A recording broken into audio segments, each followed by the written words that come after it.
exciting, isn't it? I think a lot of people have been on pins and needles all day long, myself included, but we do have our results. We're ready to head into the final round, but we have a couple of very important presentations to make before that.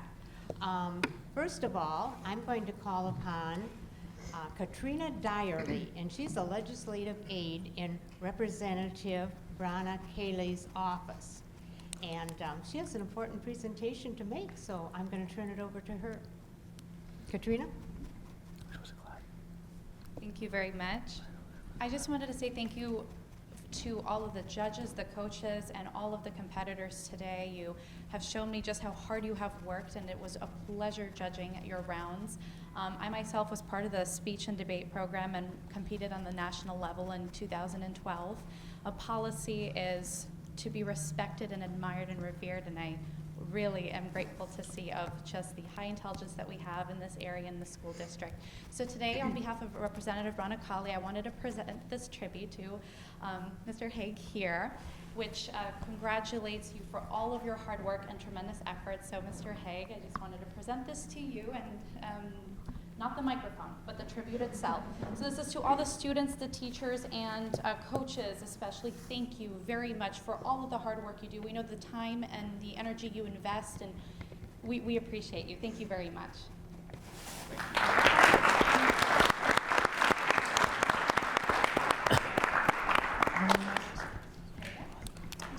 It's dangerous. You want to know if I wanted to say anything? I will kind of echo some of her comments. I continue to be impressed, and we're the sponsor of this activity, but quite frankly, it's the students and the teachers, the school districts that have supported this throughout the years that helps it continue. We just try to help out and facilitate the activity for you, but good luck to our finalists, and congratulations to all of you for stepping forward and in some cases trying something new, but also continuing on with that. It's great skills that you'll carry with you throughout your life. Thank you very much.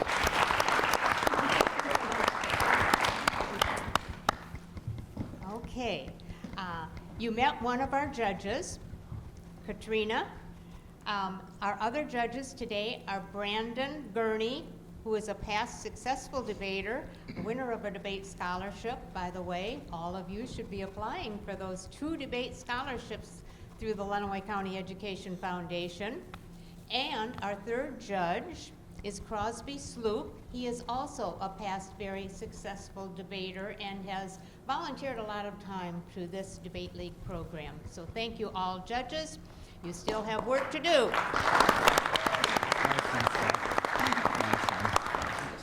So at this point, I'm going to excuse the novice folks who are going to be debating because you have work to do too. So you are excused. The rest of the audience is in for a treat, I'm sure. I'm going to ask the successful finalists to introduce themselves from Hudson, and if you pick up the microphone there, yes. Can you stand up or just? Just stand up and tell us who you are. I'm Suklin Parhar. I'm Dylan Smith. I'm Riley Garno. I am Seth Kneisel. Is Nate too many? Yes. Is the time super ready?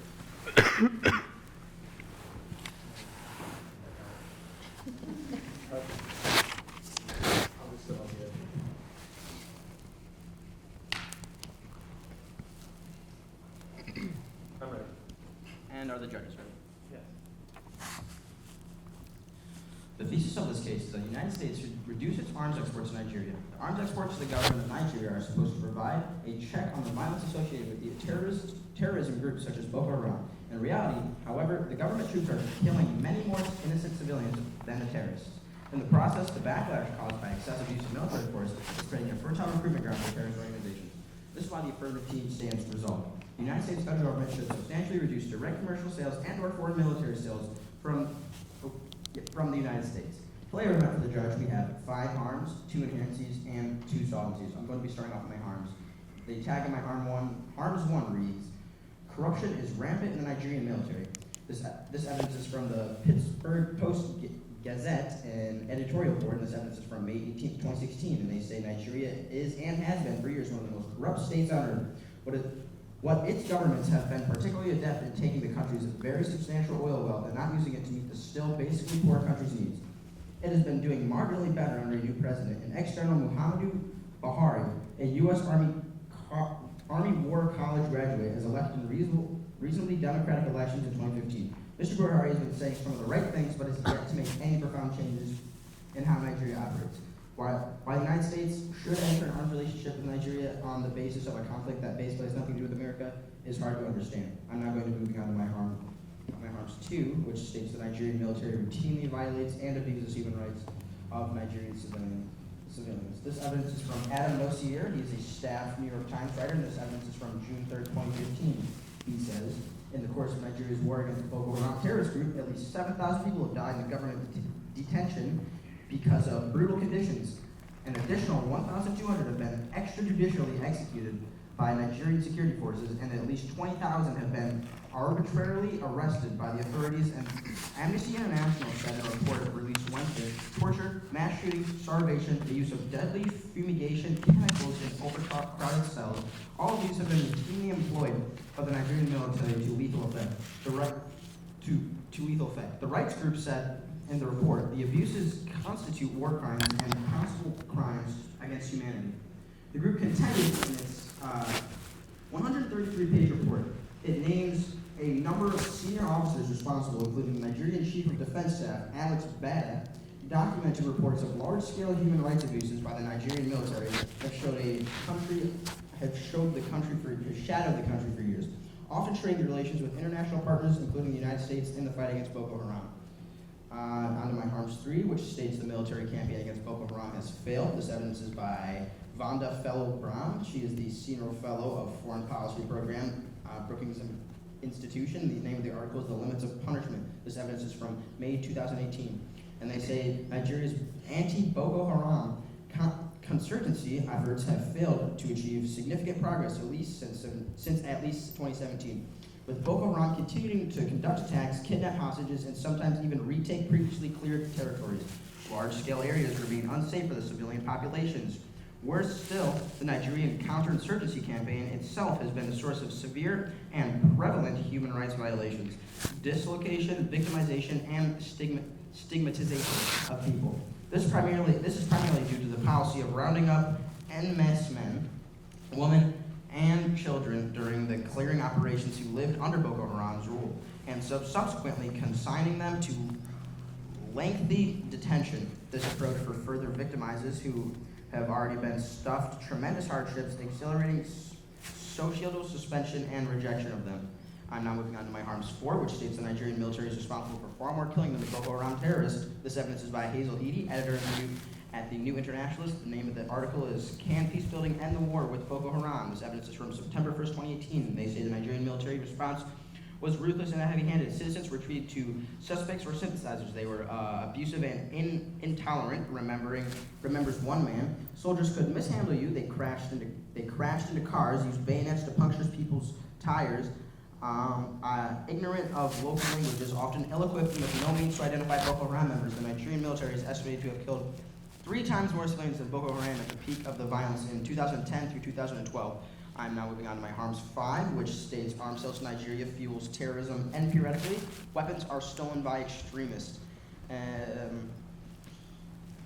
This evidence is from William D. Hartwing, director of the Arms Security Project, the Center for International Policy. The name of the article is Think Twice About More Military Aid to Nigeria. This evidence is from June 11, 2015. Nigeria's record of corruption and systematic human rights violations suggests that the aid will be useless at best, if not completely counterproductive. In hearing last year, Sarah Swell, the Undersecretary of State for the Civilian Security, Democracy, and Human Rights, said that corruption prevents supplies to basic bullets and transport vehicles from reaching the front lines of the struggle against Boko Haram. I'm now moving on to my inherencies. My inherency 1 states Trump has reversed Obama's policy on the Leahy Law, which stopped arms sales to Nigeria. This evidence is from Hazel Keeley, editor at New Internationalist. The name of the article is Can Peace Building End War with Boko Haram? This evidence is from September 1st, 2018, and they say, at the summit last May, Nigerian President Muhammadu Buhari, President Trump confirmed that the sale of nearly $593 million worth of weapons, including 12 light attack Super Tucano aircraft, guided rockets, and other equipment, delayed on the Obama administration over human rights concerns. I'm now moving on to my inherent duty, which states that the Trump administration has approved its arms sales to Nigeria. I will paraphrase this evidence and come to read it later due to time restraints. This is from Hillary Matfess. She is a PhD candidate of political science at Yale University. The name of the article is World Politics Review, and this evidence is from October 24th, 2017. And I will go ahead and read the tags for my solvencies. Or I'm going to be going through my plan and then reading the tags for my solvencies and going back to the back time. My plank 1 is the United States federal government. My plank 2 is President Trump will reverse the Leahy law and overturn to Obama's original policy, which will substantially reduce arms sales to Nigeria. My plank 3 is President Trump will be required to make the change by Congress. My plank 4 is by moral means, and my plank 5 is we have the right to clarify. And on to my solvencies, I'm going to read the tag and the evidence, like I said. Solvency 1, a proper application of legal law demands banning arms sales to Nigeria. This evidence is by D. Perez, staff of Think Progress. The article is the U.S. cut aid to Cameroon, February, and this evidence is from February 8, 2019. I'm now going to be going on to my Solvency 2, which states President Trump will reverse the Leahy law and return to the previous policy. This evidence is from Ibrahim, writer for allafrica.com. And the name of the article is Boko Haram awaiting the Super Tucano opinion. This evidence is from July 9, 2018. I'm now going to use this last minute to finish my enhanced 2 evidence which are not finished. The evidence says, given that the United States is a significant military partner of Nigeria, the lack of condemnation from the U.S. officials of what likely amounted to a violation of international humanitarian law was especially jarring, and yet Washington's silence is consistent with a broader problem. The U.S. has routinely turned a blind eye to abuses by the Nigerian military in the northeast of the country, despite the fact that the U.S. is supporting Nigerian forces battling Boko Haram. So far, there is every indication that this bilateral military engagement will continue to under President Donald Trump. In early August, a little more than a week before the UN raid, the U.S. approved the sale of $593 million in military hardware training to Nigeria. May I please finish my sentence? Training to Nigeria. The transaction's big ticket item was a dozen A-29 Super Tucano light attack aircraft. Thank you. I'm now available for cross-examination. Can I get a copy of your case and plan, please? So how is reversing the Leahy law going to stop the sale? So essentially with the Leahy law, it's, okay. Can you restate your question? How is reinstating the Leahy law stopping the sale of weapons to Nigeria?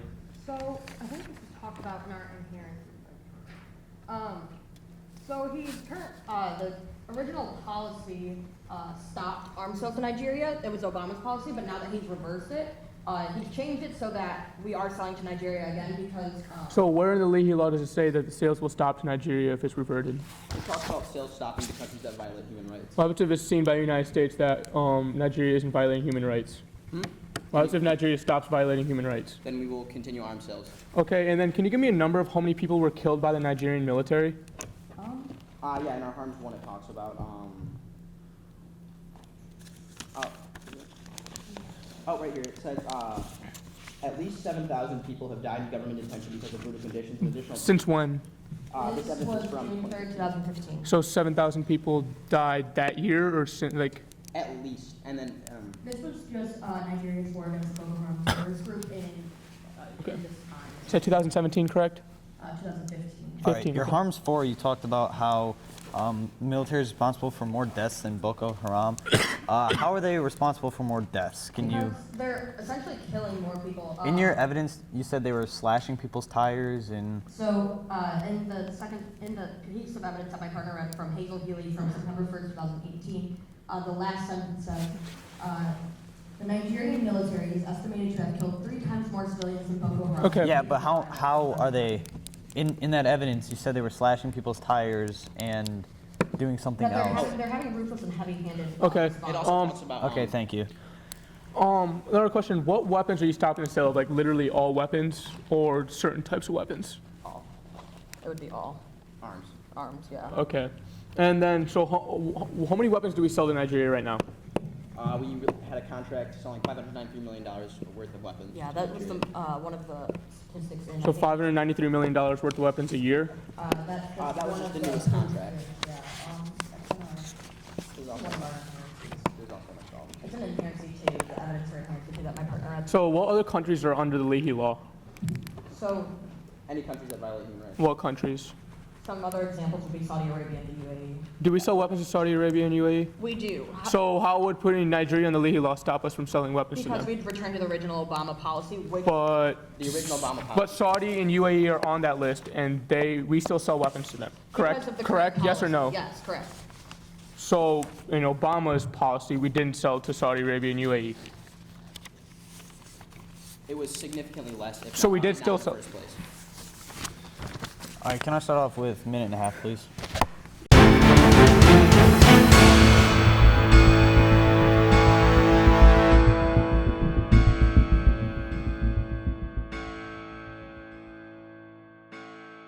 Hi, I am Kathy Schoonover. I currently teach at Hudson High School. I have been the debate coach for 18 years. So actually I had both my son and my daughter in debate. My daughter was fortunate to win an Lenawee County scholarship, sorry about that, for debate. It was great. It was interesting to see the effects of debate on a personal level as well as, all of my students. The confidence that they gained to make decisions, to problem solve. I still see it in their daily lives. Both Garrett and Hannah were excellent in the classroom and won awards. But more than that, it was the confidence to face problems, to identify problems, and to not be afraid to move to solve those problems that I've seen lasting effects. It's just a lot of rigorous reading because you kind of have to prep for so many different things. So I'm just reading a bunch of different like dis-ads, cases, and just having to keep up with the news is probably the hardest part because with arms sales, it's changing every day. So you just have to be able to like keep up from different news sources and see what's going on with like the president and Congress in different countries. I learned that arms sales are a lot broader and more prevalent than you actually think. Like it's not just like selling of like pistols and handguns. There's like bombs being sold, tear gas being sold, and like planes being sold, which like you never really think about and how big of an actual sale it truly is. I've approved because I state my own point instead of attacking the other team. I'm just stating my point, trying to show how I feel my point's more valid or is a better point than what the other team is bringing forth.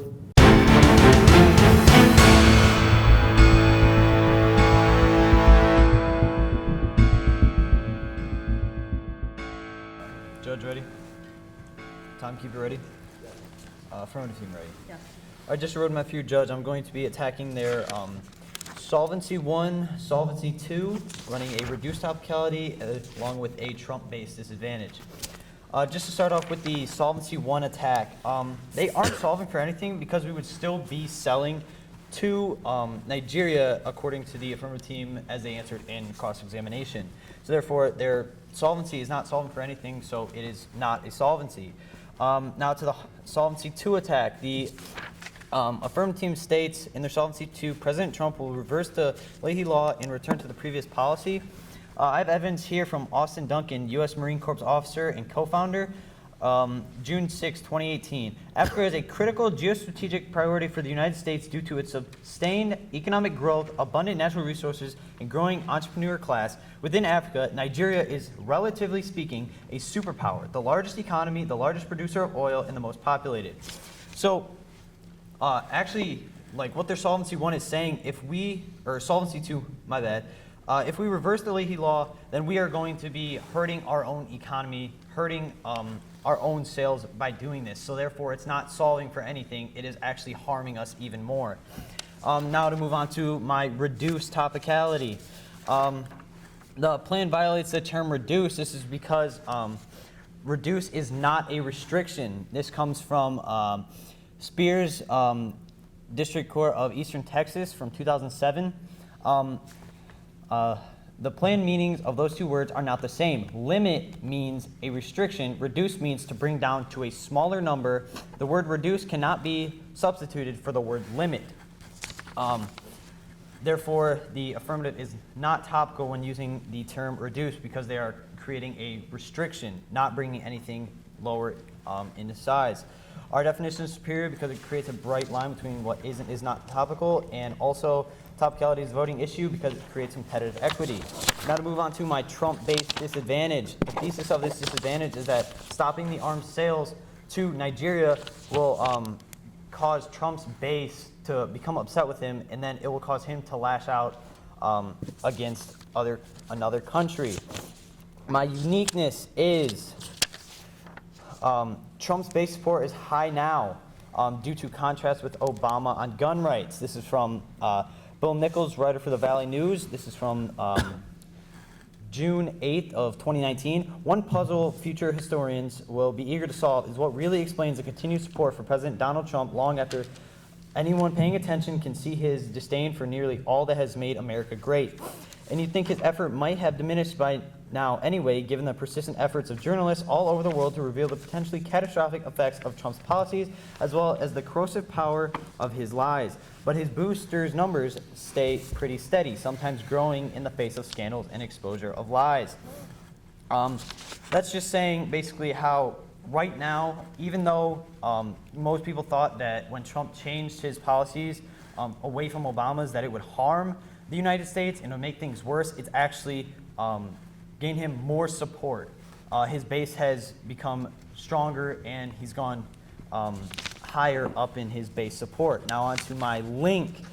Arms sales are Trump's way of pleasing NRA, which is vital to his base support. NRA meaning the National Rifle Association. This is from Roberta Rampton, April 26, 2019. She is a White House reporter for Reuters. President Donald Trump told the National Rifle Association on Friday he was pulling the United States out of an international arms treaty signed in 2013 by then President Barack Obama, but opposed by the NRA and other conservative groups. Trump told members of the gun lobby at an annual meeting he intends to revoke the status of the United States as a signatory to the Arms Trade Treaty, which was never ratified by the U.S. Senate. We're taking our signature back, Trump said to thousands of cheering attendees, many wearing red hats, emblazoned with the Republican president's Make America Great Again slogan. Just to continue on, it says the NRA has long opposed the treaty which regulates the $70 billion business in conventional arms and seeks to keep weapons out of the hands of human rights abusers. The lobbying argues it would undermine domestic gun rights, a view the Obama administration rejected. This is basically just saying how the NRA is all about money. And arms sales, when Trump benefits bringing more money into the United States, it pleases the NRA. And when he stops selling arms to countries, he displeases the NRA because we're not bringing in any more money. Now to my internal link. Twitter isn't effective. This is from Thrush and Haberman, 2019. It says, people close to him have said over the last several years he has become increasingly frustrated at his inability to control the narrative of his action-packed presidency after being able to dominate the political discourse or divert criticism by launching one of his signature Twitter attacks. There's some evidence that the president's magic medium is losing its effectiveness. Trump's Twitter persona seems to have shifted back from puckish to paranoid. So this is basically saying how Trump says all these things on Twitter, but has not yet been able to actually do those things, and it's everything he says on Twitter basically is just him being paranoid and just like trying to figure out what he's actually doing. Now, impact. Trump would go after China. This is from Isaac Stone Fish, 2017, senior fellow at the Asia Society Centers on U.S.-China Relations. Trump almost certainly does not wish to go to war with Russia. If in the coming months or years Trump faces an ignominious end to his presidency through scandal or mismanagement, a national crisis involving China or ISIS or another foreign actor could allow him to cling to power. After national crises involving foreign actors, presidents often enjoy a bump in popularity. Kennedy, for example, saw his popularity shoot up after the Cuban Missile Crisis, while after 9/11, Bush's approval rating jumped to a record high. Political scientists call this the rally around the flag effect, And there are two schools of thought for why it happens, according to the scholars. Hetherington and Nelson, the president embodies the spirit of the nation, earning himself a place above criticism. So basically what this is saying is how if we stop arms sales to Nigeria, Trump's base will then not support him as well as they are now, and then he will look to regain that support, and he will backlash against China, and backlashing against China proves to work due to the fact that we have examples from President Kennedy, the Cuban Missile Crisis, his support jumped up. After 9/11, Bush's approval rating jumped up to a record high. So basically, just to restate this, the thesis of this disadvantage is, like, if we stop selling arms to Nigeria, it will lower Trump's base support rating, and then he will backlash against China due to the fact that he is looking for more support and wants to regain that support, and that is the only way that he will know how, due to the fact that other presidents have used crisis like this to approve or gain more approval ratings. Thank you. I'm now open for cross-examination. For your impact for your Trump-based dissent, you said Trump will, if arms sales lessen, then Trump will lash out against China. That's the tag. Trump would go after China. How would he lash out against China? Like, what are some of the things he would do? Further in our evidence, here it says Trump has shown himself masterful at hijacking the national conversation to redirect attention away from his scandals and incompetence. Also, further down here, it just talks about how basically he will backlash against them by just going after them. Yeah, just going after the worst case would be nuclear war, The worst case would be nuclear war. which is what would happen if war would happen in China. I can read you evidence right now if you want me to. That's all right. Will you explain your internal link? Like, So the point of the internal link is, so the basis behind the diss ad is you angered Trump by making his base mad, and the internal link is stating he can't turn to Twitter to rile his supporters up to follow him. He'll have to take literal action in order to rile up his supporters, because Twitter right now isn't working for do him. you have a number for your uniqueness of, or like a percentage of how much support he has now? Like how much of the United States actually supports Trump?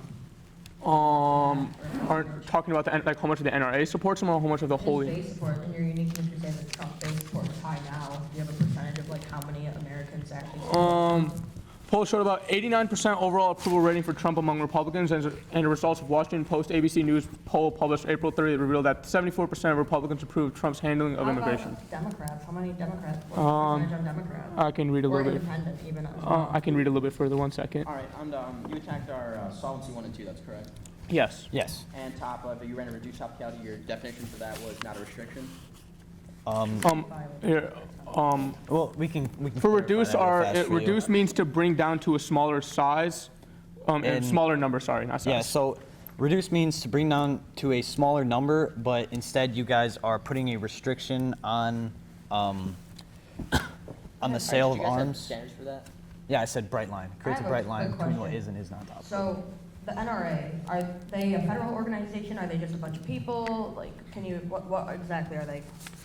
What do you? What's your question here? Like, Yeah, it's can a- it's a- you Is the rephrase NRA the question? clear? Like, What is the specializing? NRA? Is it Yeah, just like, are they rifles? considered a federal organization? They- Are they an organization of the people? They're an Are they association. interest It's an association of people. It's an association of people, and like, are you asking like, are they Are they government? essentially an interest group, or are they some sort of federal organization? Are they like involved with the government in any way, shape, or form? I mean, They they fund fund certain Trump's- things. They funded They Trump's fund things like campaign. they've donated $110 million towards Trump's campaign. They donated $39 billion to go against Hillary Clinton. Does the National Rifle Association just cover like small arms, such as like assault rifles? So Naming, a national. the National Rifle Association, with our evidence, is depending on what you're talking about. Like if you're talking about inside, because the NRA has much different parts. You're talking about what they support inside the United States or what they support with stuff leaving the United States. Let's start with inside. Inside is like basically the Second Amendment should stay the way it is, right to bear arms. Right, and anyway. outside, what do they have to do with the outside of the United States? That they see that taking weapons outside of the U.S. will also hurt. Then will also Trump promised that he'd sell weapons to other countries to increase.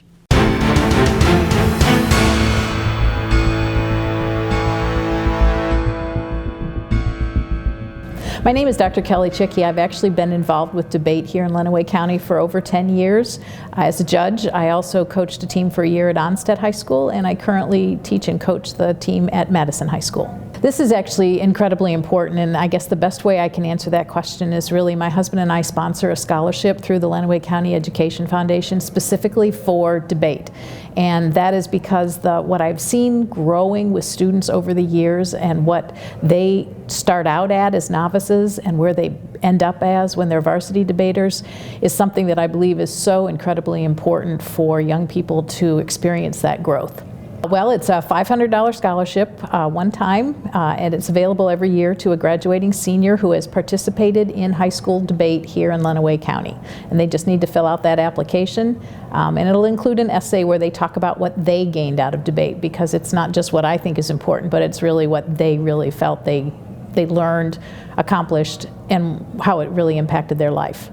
I think we need to get more people interested in seeing what our young people do, and it would be great if more people would actually learn what debate's about, help us judge, because we're always short on judges, and really support these young people in ways that make them understand that the community values the skills that they're learning, and we really want to hear their thoughts and opinions on the topics they're debating. Yeah, so debate definitely has helped me in determining my career plan for a while. I've been looking at many different things, but debating has helped me narrow it down to one or two things. One of the things I'm looking at is being a sports writer, and there are many writers who write articles, think pieces about teams they support and give evidence to show like why those players should be considered for this award, stuff like that. And debating has really helped me learn those tactics and learn that language for how to do that effectively. The most challenging thing about debate for me is I prefer to debate negative, and though I find it kind of fun element, the most challenging part is definitely not knowing what's coming at you and having to prepare for everything on the spot. Sometimes I find myself even like tuning out the other speech just so I have extra time to find evidence. The most enjoyable thing is definitely the competition. I've always been a very competitive person, and I love competition. And because I consider myself good at this, I'd like to think I'm good at debating. I find this competition very fun and enjoyable as long as it doesn't get like too heated, too over the top.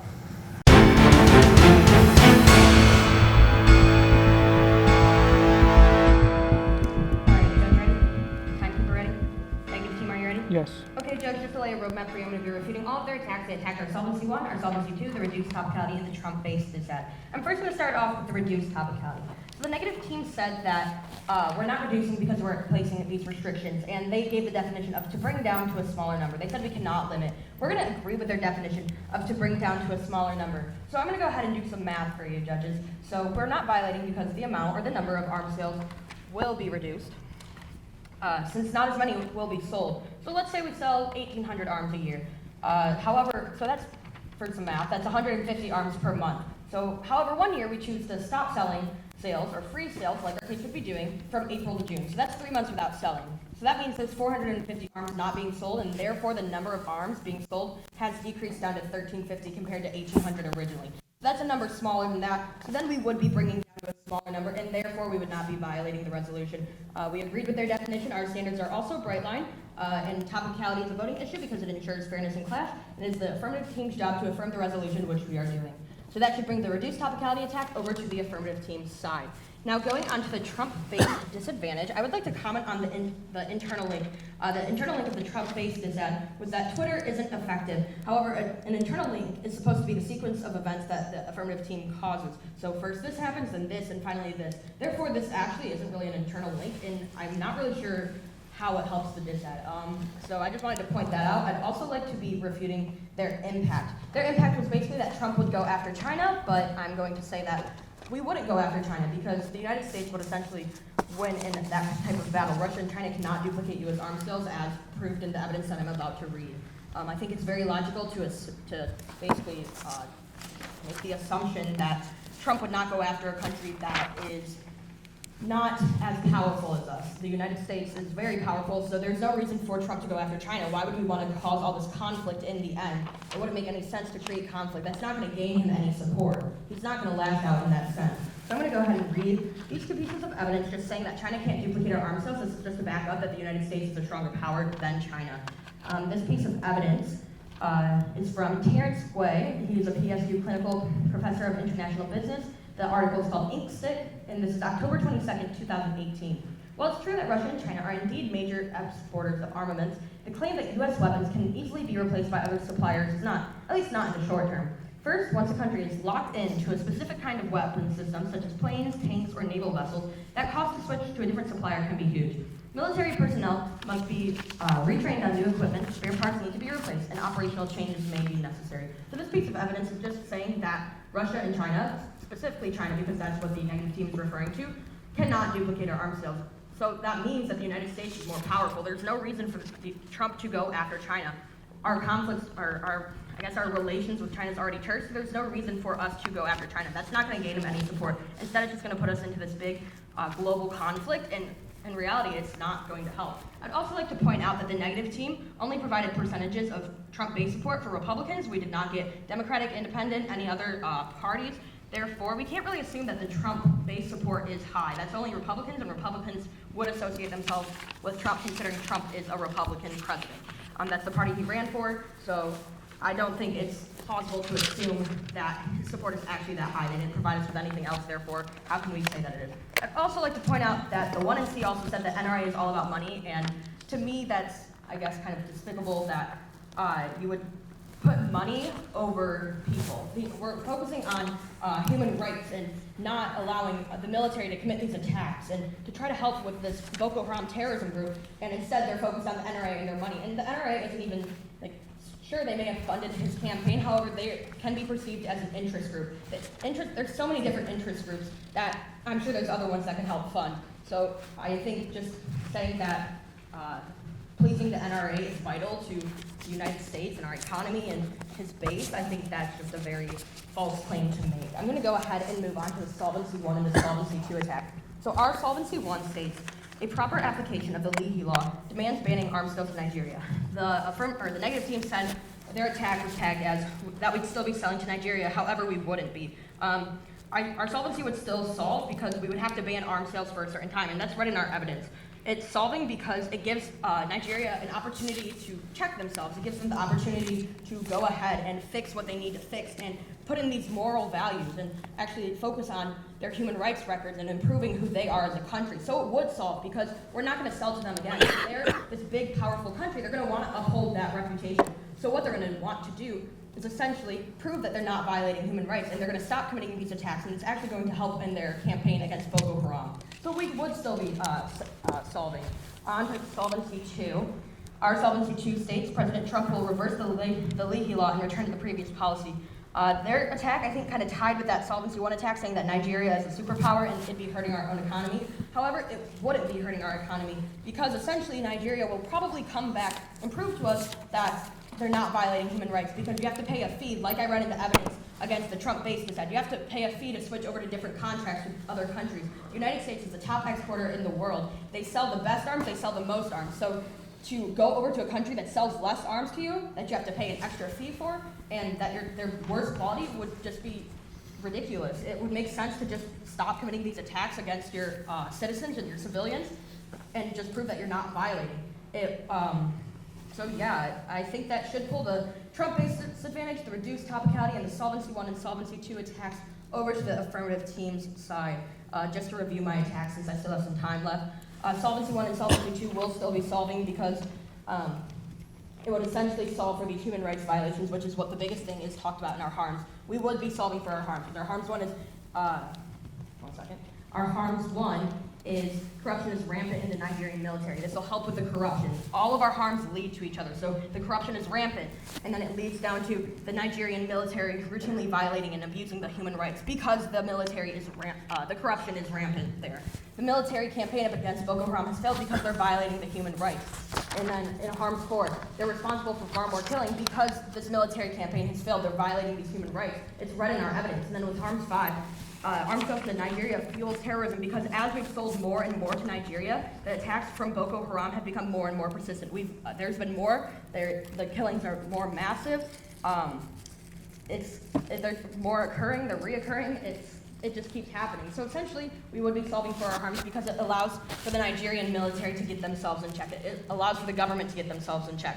So our solvencies are solving. Reduced top calorie we would be reducing because there's less arms going out in that year. Like I gave the math example, if we stopped selling for 3 months, we would be down to 1,350, say we sold 150 a month versus 1,800. That's a smaller number. And like their definition says, it says to bring down to a smaller number. That's a smaller number than before. And then with the Trump-based disadvantage, they can't really provide a lot of evidence to help with the uniqueness. We can't really trust the uniqueness because they only give evidence for Republicans. The NRA is all about money is a quote directly from the first negative speaker. To put money over civilians is very unethical. The morality of it is so flawed. The internal link isn't an internal link, and Trump's not going to go after China. That's not going to gain him any support. So therefore, that takes out the entire disadvantage. All of their tags are flawed, and we've refuted against them. So I believe that brings Solvency 1, Solvency 2, and the reduced topicality, and the Trump-based disadvantage over to the affirmative team side. Thank you. I'm now open for cross-examination. What parts of the Trump-based dissent did you attack? All of them. All of them? Yes. Which one of them were sourced? Or was you just using logic for all of them? We sourced for the impact. What was your source for the impact? How does the source for your impact connect to our impact? So what you're saying with that Trump will go after China, Trump's not going to go after China because China is they're not Where in your strong evidence enough. does it say Trump will not go after China? Or does it say that China has inferior weapons? It says China has inferior So weapons. nowhere in any of your evidence does it say It can Trump be won't. logically No. inferred. Okay, so No. does your evidence say it though? No. Okay, thank you. And also, you said we were putting people over money, correct? I mean, money over people with the NRA, with saying the That NRA. was a quote directly Yeah. from the first negative. How many people have died in the last 10 years in Nigeria? Well, just in the last 5 years, I have 7,000, and that's So just if in the detention camp. so if Trump were to launch a nuclear bomb, would that kill more than 7,000 people in China? I think you're misinterpreting the attack on the impact. Would you like me to explain it? Yes. Essentially what it's saying is, for the impact your partner said prior, he was talking about how Trump would lash out, and I talked about how if armed sales are lessened, how would he lash out? He responded, one of the possibilities is causing nuclear war. What this is saying is that, why would he do something so extreme when causing nuclear war when he could just give the arms? Do you have any evidence for that? Well, can I? Like, No, could you well, I have are you an expert though? Or either of you experts? No. So all of the evidence you used Well, against okay. no, The evidence one from that second. we've read. All of the evidence against the Trump-based dissent was all logic No. and stating that Okay. some Chinese so weapons are inferior. your sourced evidence against our Trump-based disadvantage was that China has inferior weapons, correct? Yes. Okay. So nothing else was sourced, There correct? was other things sourced. They're No. sourced by We use evidence. you. We used your Are guys' you- evidence on the uniqueness, Yeah. that their base support's not high now because you couldn't provide any numbers on Democrats or independents. Okay, but then also, if Trump is currently president, does that mean then more than 50% of the U.S. population had to support him? That is now. I mean, that is. Oh, No, well, it's in law. Okay. okay, well- Also, okay. How's your Solvency 1 work? Because if Saudi Arabia and UAE are under your Solvency 1 under the Leahy Law, and we still sell weapons to them, why would we not sell weapons to Nigeria if they were put underneath the Leahy Law? That What was makes them prior to different? 2016. Huh? That was prior before the law was changed.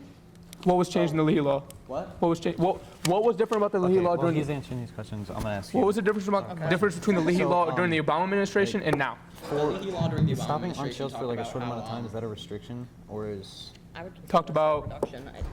like bringing like so The if Leahy you were law, to like under the Obama administration talked about how we would not just sell, stop it for a short amount of to time. countries that Can are you still- source where it said that in the Leahy Do Law? it afterwards. Source You for the- would yeah. still- Do you have like the would that actual be a Leahy Law? Can you restriction? source where it We says have, that? we have the piece You where it could says that. in probably the- consider that. I would definitely Can I see that? Okay, consider it thank you. reduction at that point, though. So are you creating an embargo on We the actually sales have to the Leahy law Nigeria right here. since Can I- you're can I only see it? temporarily Yeah. stopping it? It's, where it says what You could are consider Is this the that. recent Okay. Leahy Law or what it was? And then just when you're running It's all in as that the tab. negative team, okay.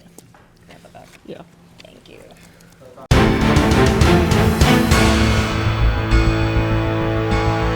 Yeah, my name is Justin Pooley, and I teach English and speech at Blissfield, and I've been coaching debate for about 13 years.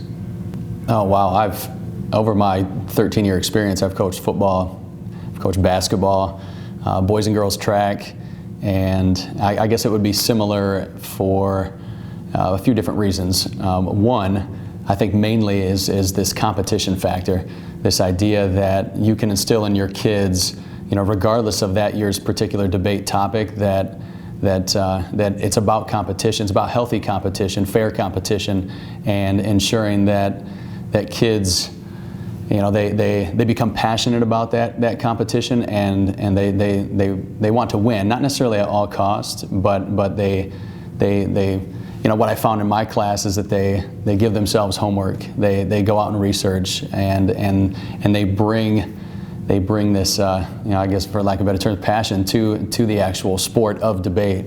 So competition is a big factor. I'd also say, there's a little recruiting involved as well, just like some other sports. So when you have seniors that have been debating for 3 or 4 years, those kids can, if they're passionate about the competition, they're going to instill that in the freshmen and sophomores that are taking the class, and then hopefully they'll take that class for the next 2 or 3 years as the topic changes, and they can reap a ton of benefits from debate. And I think maybe finally you look at sports and you look at debate, and I think there are a lot of skills involved in each, but I think that kids they learn big life lessons from debate as well as sports. So there's something that happens on the court, there's something that happens on the field, there's something that happens in the policy debate, and whether win or lose, right? They can ultimately take that with them and say, what, maybe I did lose, but I can learn a lot from a loss. I can figure out who I am as a person, and I think that's the most important part about sports and about debate. I have learned how to remain calm during stressful situations, and I've learned how to cope with fast-paced things, because in debate you only have a certain amount of time, and you have to look through all the evidence and find the most important parts in such a short amount of time that you learn a lot of time management. I've learned a lot of public speaking, and so I've been able to use that during presentations, and I also have been able to, again, use that time management and use that during other classes and during testing, which helps. Well, being able to know that I know how to manage my time during a test, I know that I'm gonna finish it, and in other classes it's also helped because I know more about the law, and I know more about government, which helps in my AP history class, and it helps in even my physics class, I guess. I've been able to use words, I've learned a lot more vocabulary in debate than I thought I would. I would tell them that if you're passionate about speaking and if you want to better your knowledge of the world, then you definitely should join it. If you're afraid of speaking, I would still say to join it. I know many people in my class that originally were very afraid of speaking, that now are able to speak in front of a class or in front of a large crowd easily because of this class. So debating affirmative, you know everything about your case. You have all the evidence already there. You're just trying to keep everything afloat, I guess. In negative, you're trying to bring the affirmative team down, and you, coming into the debate, you know nothing about what the debate is going to be about. You have a briefcase full of information, but you don't know exactly what parts of that evidence you're gonna have to use, and every debate is different. Even if you, I've ran the Egypt case twice now as affirmative, and I've also seen it as negative. Every time it's different. You never know what you're going to go into as a negative debater, but as an affirmative debater, you basically know what the negative team is going to throw at you. So I feel that affirmative, if you want to go with something that you're more knowledgeable in, go affirmative. But I guess negative is more of stepping out of your boundaries, and you're able to learn more. Today is the culmination of a semester's worth of work on debate.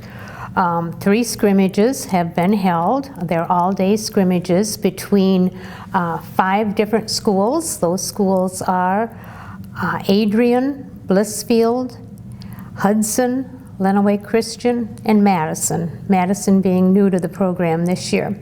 We have a total of 40 novice students, that means they're first-year debaters, and 24 varsity debaters, experienced debaters. So today is the day they've been working towards. It's the tournament.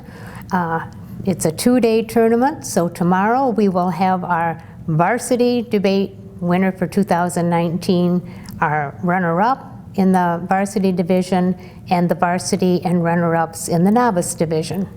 Well, 35 years ago, Joanna Schultz, who was an employee of the Lenawee Intermediate School District, started the debate program in Lenawee County.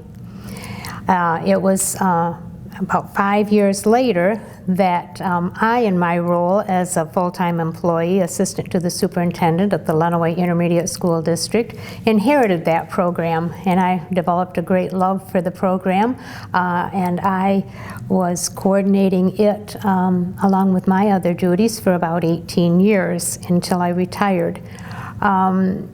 So I love the program, and as a matter of fact, when Frank Dick, the chair of the Lenawee County Education Foundation, said that he wanted to honor my work with the LISD by providing a $1,000 scholarship to a student from Lenawee County, he asked me what I would like the focus of that scholarship to be, and I chose debate. So every year there is a debate scholarship that I'm proud to say bears my name that's given to a Lenawee County debater. Now, Kelly Chickey, who brought the debate program to Madison just this year, also provides a scholarship. So there are those opportunities for students too. So it's a long-standing program. We're honored, as a matter of fact, that Brana Cayley, our state representative, is doing a tribute to our debate program this year. Not only because of its longevity, but because of its success and what it's meant to students in Lenawee County. Well, there's so much that students can get out of their debate experience.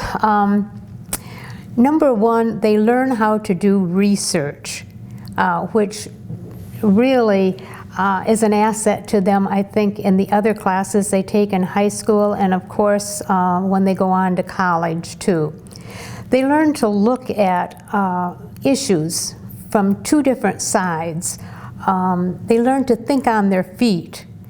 And above all these academic assets that they acquire through debate, they also, I think, have some fun.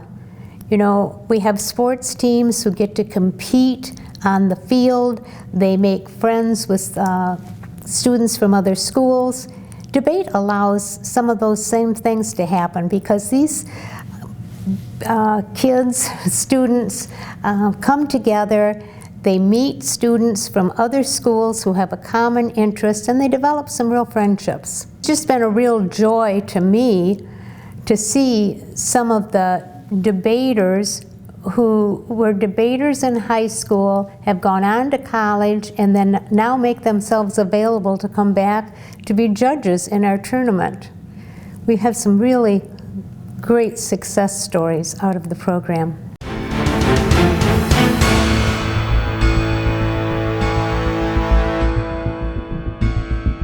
Just a roadmap for you, Judge. I'll be going over our Solvency 1, Solvency 2 attack, reduced topicality, Trump-based disad, and then introducing another disad.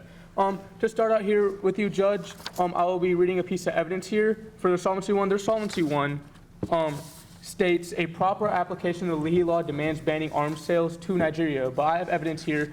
The Leahy Law only applies to military aid, not arms sales. Sarah Prey, July 25th, 2015, Saturday night. Nigeria, how the Leahy Law can help Nigeria, African News, Premium Times. The Leahy Law does not apply to arms sales financed with Nigeria's own funds. It only applies to assistance being drawn from U.S. Treasury. Decisions by the Obama administration to refrain from selling U.S. weapons or technologies to Nigeria in recent past may have been due to concerns about the human rights record of Nigerian forces, but those decisions were not based on the Leahy Law. So when the affirmative said that the reason we didn't sell to Nigeria when Obama was in power is because of the Leahy Law, that's actually not true. The Leahy Law had nothing to do with this. Obama and his administration did that on their own. So by enacting the Leahy Law, nothing would change. We would just not be able to supply financial aid to Nigeria. They'd still be able to buy weapons with their own money. So they aren't solving for anything because we'd still be able to sell weapons to them. And then also, to move on to Solvency 2. Their Solvency 2 states President Trump will reverse the Leahy Law and return to the previous policy, but nowhere have they said why Trump would want to do that. Like, everything Trump has done up to this point is against that. If he reversed the leahy law earlier, why would he want to take it back to what Obama had it? They haven't said a reason on why you want to do that, and my partner read that it is vital for us to have these arms sales to Nigeria in his first speech. And then to move on to the reduced topicality. They agreed with our definition, and also in cross-ex, that we asked the affirmative if what they were doing would be an embargo, so a temporary stop, and they said yes. And then my partner also asked, would that short amount of time be a restriction? The affirmative team answered with yes. So what they are doing is truly a restriction. They aren't changing anything. They aren't reducing a certain number. They're adding in a restriction, which isn't a true reduction. The terms are different.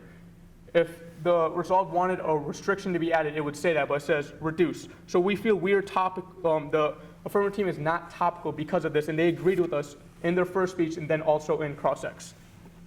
To move on for the Trump base, I would just like to state that neither of the affirmatives are experts, and all of their evidence was just logic-based. The only evidence they sourced was that China had inferior weapons, and they went on to logic through how if they had inferior weapons, we wouldn't attack them. But I have used expert sources stating that we would go after China, and also right here they said they attacked all parts of it. It links to their case. I'll just go over the whole dis-ad for you. It links to their case because they're stopping the sale of arms, and that is what angers the NRA. And if the NRA is now angered, Trump's base support goes down. And they said, we only gave numbers for the Republican part of his base, but that is the majority of his base. So if 90% of all Republicans support him, then a majority of people support him. So that's showing how he has a huge support. And then our internal link, the reason the internal link is there is because Trump, when the NRA stopped supporting him, would turn to Twitter right away. He turned to Twitter and try and rile something up on Twitter, but that wouldn't work is what we're saying with the internal link. And his next step after that is now war with China. Here I have losing the base causes Trump to lash out. Tim Street, fellow of the Sustainable Security Program at Oxford Research Group. Donald Trump's arrival in the White House, a U.S. president, has deeply unnerved people from across the political spectrum, both sides inside the U.S. and around the world. Implications of Trump's election for the peace and stability of the world cannot be emphasized enough. The many uncertainties brought on by a Trump presidency, the two questions of nuclear war stand out. Trump's recent comment that he is now open-minded about the importance of the Paris Climate Agreement had previously said climate change is a hoax is unlikely to assure fears that he will seek to dramatically expand the U.S. extraction and reliance on fossil fuels. So what this is saying is I have expert sources here saying that Trump would lash out to China, and then he could even lash out with nukes. And then what they said is that we are only talking about money over lives, but they said about 7,000 people would die, give or take, but a nuclear war would kill millions to even billions of people. So 7,000 people compared to 7 billion people is a huge change. 7,000 people are killed by the Nigerian government, but if Trump were to send one nuke to China, that number would be insane. We couldn't even tell how much it would be. Now to move on, I will be introducing a police brutality dis-ad. The basis behind this dis-ad is the arms that are left inside the United States will then now be sold to the police forces of the United States. Just 1 second here, Judge. My link is the affirmative surplus of arms will be redirected to police programs. Reese Mint Press News lead staff writer, 10/14/2014, racism and unchecked police violence. This has given rise to a current situation in which these resources are increasingly being used outside the intended purposes. As reported by the American Civil Liberties Union, nearly 80% of all SWAT calls are made for nonviolent purposes, such as serving drug-related warrants. The availability of war tactics coupled with a high level of non-accountability among local law enforcement agencies has created a perfect storm that allows a wide array of abuses to proliferate. So what my link is saying here is that the surplus of arms that is left inside the United States because they're stopping the sale of arms would now be redirected to the police forces inside of the United States. And now on to my my uniqueness is how this would happen would be Trump eliminated Obama-era ban on 1033 in 2017. Return of the 1033 program, Trump reverses Obama's ban. 7/28/17. Monday, President Trump reversed Barack Obama's post-Ferguson-era ban on the controversial 1033 military surplus program, which allows the Defense Department to provide local law enforcement agencies with surplus military-grade weapons and equipment. So what the 1033 does is any weapons that aren't sold by the United States, they can redirect those to police forces inside the United States. So no matter what, if they are stopping the sale of any weapons, they can be redirected to SWAT teams and or any police forces inside the United States. My internal link here is the 1033 program's incentive-based funding create motive for law enforcement to report and act on additional crimes in order to increase arms supplies. Frederick Reese, Mint Press News, Racism and Unchecked Police Violence in an American Epidemic. This represents a change in attitude in Washington. Ferguson, like many other communities, received military equipment, including 2 Humvees through the 1033 program. The 1033 program originally created the 1990 NDAA as the Defense Logistics Agency 1208 program, sought to provide law enforcement military hardware slated to be retired from active military use, such as MRAP vehicles and Humvees. According to the program's website, since 1997, it has distributed $5.1 billion in military hardware to more than 8,000 law enforcement agencies, including more than 20 school districts. So what this is saying is the 1033 is incentive-based. So the more crimes you tell that you are stopping, or the more arms you will be supplied. So the more you report, the more you're supplied, so it's better. And due to time, I'll be moving on to impact, and then my partner will be elaborating on that. My impact for you is that, one second, sorry about this, judges.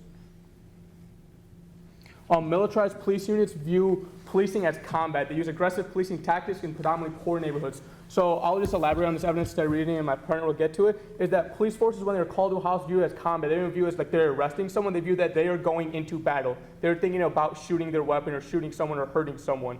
So that's why this impact could be bad.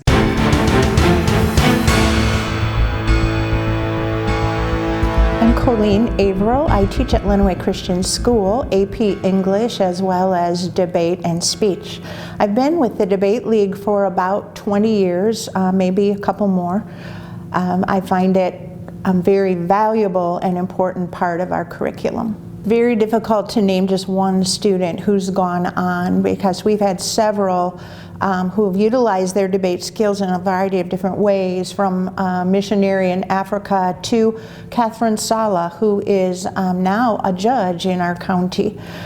She just had 1 year of debate, but it was enough to garner interest in the legal profession, and now she is one of our county judges. So we have several of our former LCS debaters who are in the legal field right now, and all over the United States, but we also have some using their debate skills at the college level. We've had 2 or 3. Brittany Farrington would be an example, who went on to debate in college at Wheaton. Another, Karen Maurer, who debated at Cedarville University in Ohio. She is now a college professor, and Brittany is a homemaker right now, but has the skills to utilize later in life. There are several homemakers that I don't think we should overlook, that in using the gifts and talents that they've been given in creating homes and stability for families as well. The differences between debating affirmative and negative. So I've had the privilege of only doing negative in my time as a debater, but as I've practiced and done the negative side, I've gotten to see the advantages of both.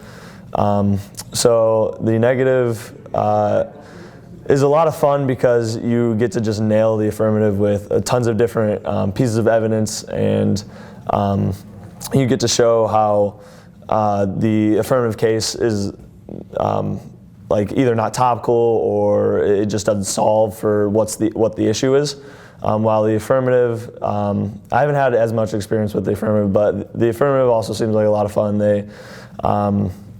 They throw as much as they can to the negative. They try to show why their plan answers the problem, so on.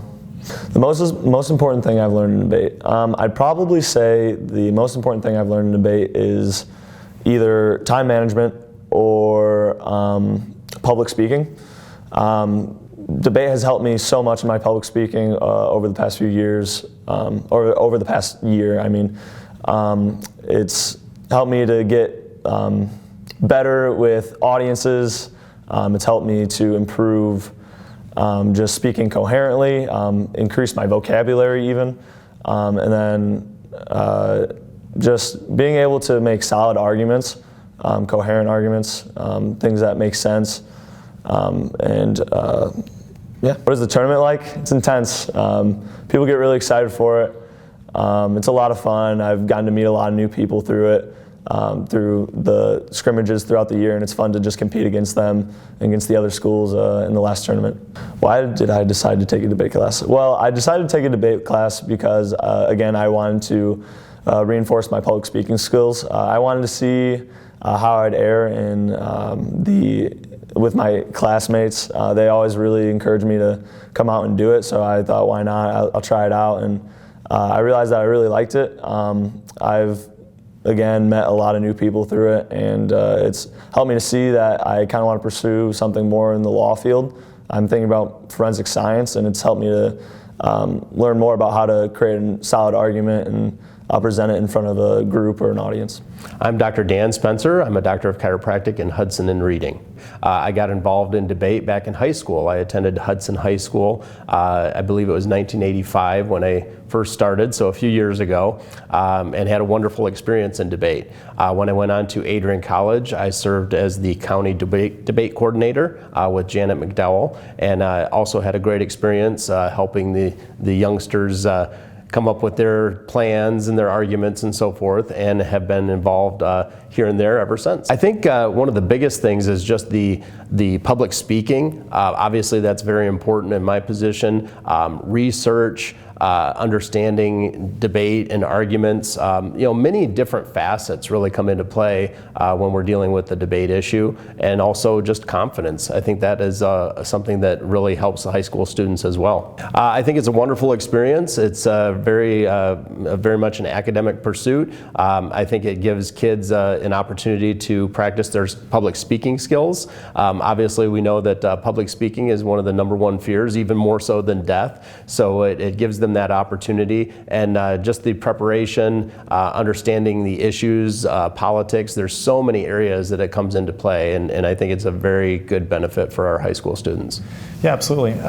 My name is Brandon Gurney. I'm currently a debate judge for the first time ever. I was in policy debate in high school with LISD, both in novice and then in varsity for a number of years. I think debate really gave me a solid foundation for learning how to work in communications, which is what I do currently. It gave me the ability to understand how to think on my feet, how to think creatively, how to develop an argument, and kind of see both sides of a perspective. It was really very helpful for me in learning how to develop empathy for people that may not agree with my exact position, but learning how to kind of see things from a different perspective and learn how to gain an appreciation for diverse perspectives on issues that maybe I don't agree with. But debates really just helped me kind of broaden my own worldview, begin to understand why people believe the things that they do, and how I can understand better how to relate to them. LISD debate is amazing. It's been really formative for me in my own profession, in my own personal life as well. It's really helped me build a solid foundation from which I can learn how to develop both as a person and as a professional. It's really been incredibly formative in my own growth as a communicator,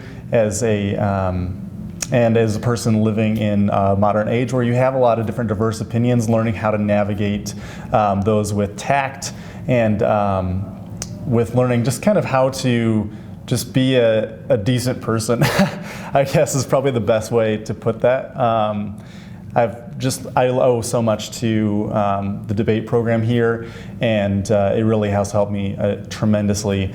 Now that I'm done with high school, got done with college, I'm in the professional work environment, and it's really continuing to help me develop as a person. I'm Crosby Sloop. I was a student debater for 3 years and have been a judge for 3 years. The most important educational element is healthy discourse. The ability for students not only to say an opinion and formulate them, but also to be able to listen to their opponents.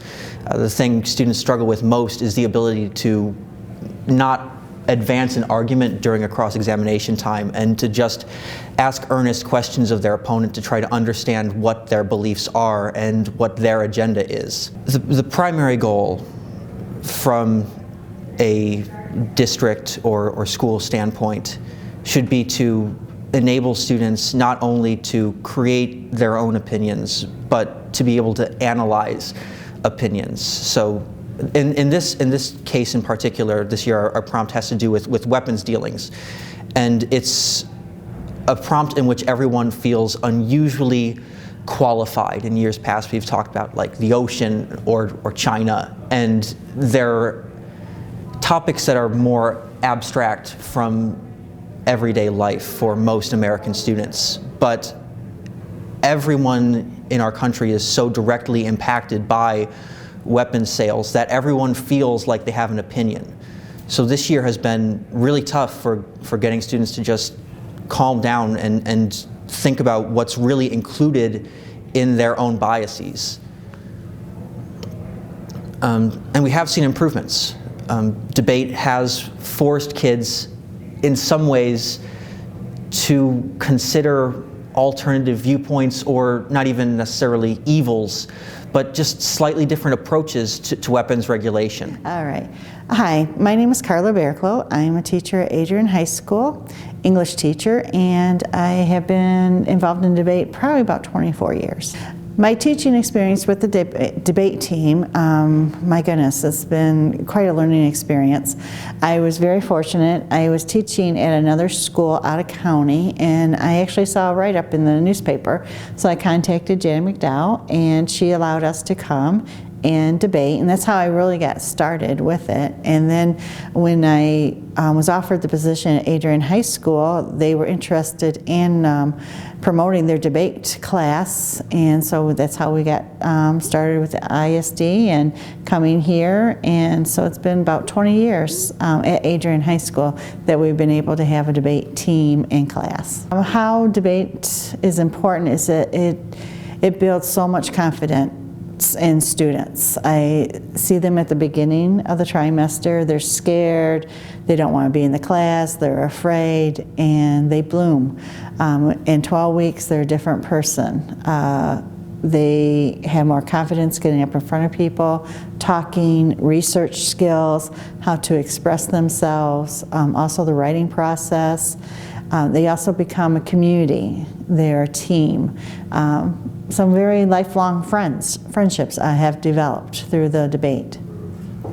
I think I've improved in a lot of ways. I think it's boosted my confidence. Debate is you're on your feet, questions come at you really quickly, and you just have to stay on your toes, and you just have to know what you're talking about. And I think it's informed me on this entire resolution, and I think that it's taught me. Yeah. Debate initially sounds like a lot of fun to me. Debate, you get to sit there and argue, and that's ideally what this class is. I wanted to be a lawyer for a long time, and this class kind of just, you get to argue, and I think that sounded fun to me, so I decided to take this class. My IB English class, we had an IA, you had 10 minutes to speak, and as I was running out of time, I started to speak faster, and in debate you have a limited amount of time to get your whole point across, and I did. And then afterward I remember a friend telling me, like, you just started speaking so fast, and I was like, yeah, that was because of debate. And I think it's definitely taught me how to speak fast and fluent and speak correctly. I think it's going to help because it's the time. I think the time limit, you have a certain amount of time to say what you want to say. You have a certain amount of time to refute everything the other person has said. And I believe that debate just, showed me. I think it's going to help me when I don't know, when I'm maybe in a court case, if I decide to be a lawyer, that it'll show me that refute everything they said.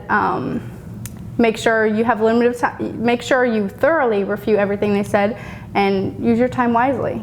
I would recommend taking debate, whether you like to argue or not, because it just opens your mind to the resolve that, and every year it's different. So when you take debate that year, it's going to be different every year, and you just get a whole bunch of new information that you really didn't know.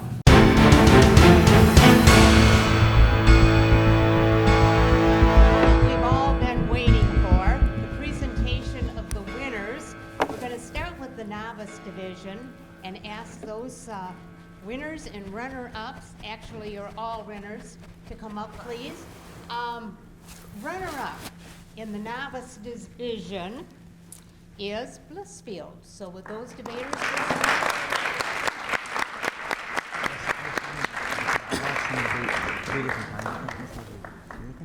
congratulations, and just tell our audience your names. We know your school. I'm Faith Galenis, and I'm feeling there. Congratulations. You want this mic? And from Lenawee Christian, the negative team.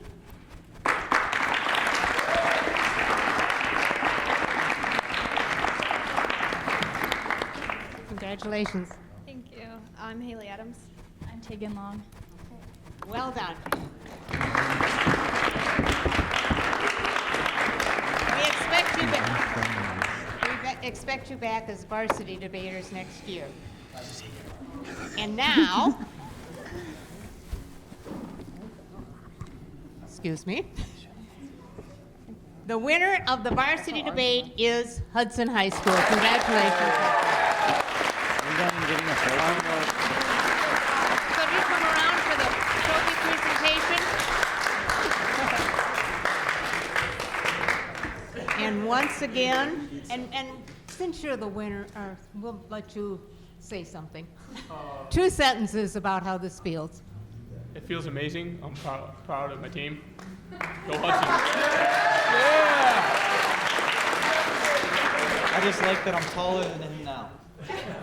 Okay, well done. Enjoy the moment.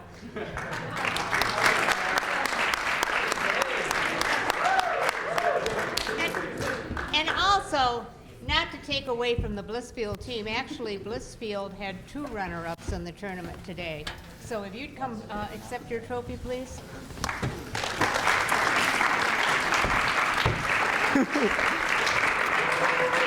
What's it say? It feels good, you know, but, you know, just wish I was as good as Sukman, you know? I don't know. I mean, I've never been in a finals, so this is fine. I'm no Max Freeland, but I had a good time. Oh, I'm Riley Garnow. Oh, I'm Seth Kanizel.